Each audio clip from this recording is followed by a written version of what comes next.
যারা আগে হয়েছে তাদের নবায়ন আর নতুন সদস্য যারা হবে তাদেরকে সেই সদস্যদের এটা আমি মনে করি অত্যন্ত গুরুত্বপূর্ণ একটি বিষয়। রাজনৈতিক দল বিএনপি একটি বিশাল রাজনৈতিক দল, বিশাল রাজনৈতিক দল, এর সমর্থক প্রচুর, কয়েক কোটি সমর্থক। এর মধ্যে আমাদের টার্গেট হচ্ছে আমরা কমপক্ষে 1 কোটি সদস্য বাড়াবো সারা বাংলাদেশে। এই টার্গেট নিয়ে আপনাদের ভাগে যেটা পড়ে সেটা আপনাদেরকে করতে হবে। 20,000, 25,000, 30,000 করে যাবে। এখানে জেলা এবং উপজেলার প্রত্যেকেই জনপ্রতিনিধি ছিলেন, ভগবান ছিলেন, আশফাক ছিলেন, আমাদের রবীন্দ্র ছিলেন, সবাই জনপ্রতিনিধি, প্রত্যেকের সাথে জনগণের সঙ্গে।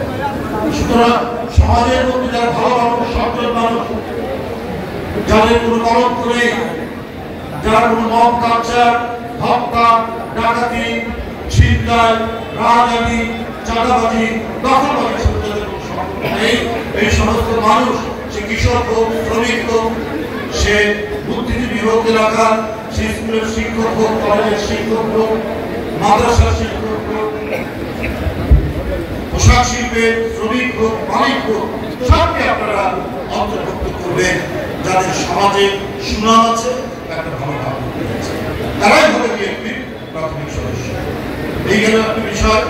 আরেকটি বিষয় হচ্ছে, আজকে আপনারা জানেন বিএনপি অত্যন্ত জনপ্রিয় একটি রাজনৈতিক দল, বিশাল পরিবারের দল। এই দল 2-1 নানা ছিদ্র দিয়ে দুষ্কৃতিকারী ঢুকে যেতে পারে, কিন্তু আমাদের দেখতে হবে এই দুষ্কৃতিকারীকে বিএনপি প্রশ্রয় দেয় কিনা।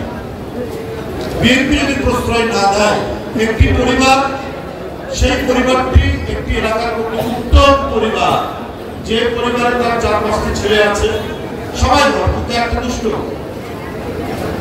একটা মানবের সাথে সম্পর্ক, কিন্তু পরিবারের অভিভাবক সে ছেলেটিকে শাস্তির আওতায় নিয়ে গেছে, ওই পরিবারটি উত্তম।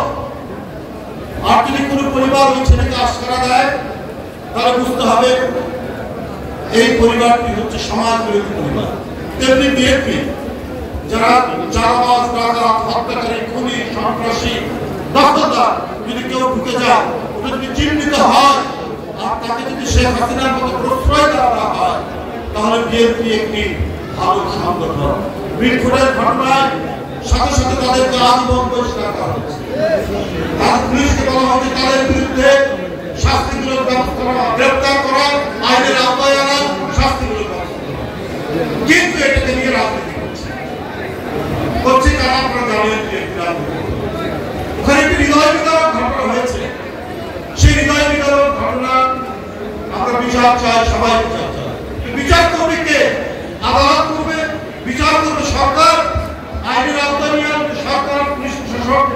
আপনারা তাদের কথা না বলে আপনারা তারেক রহমানের বিরুদ্ধে নানা কুৎসা রাখাচ্ছেন, দেশনেত্রী বেগম জিয়ার বিরুদ্ধে অপপ্রচার করাচ্ছেন, কলঙ্কজনক কথা বলা।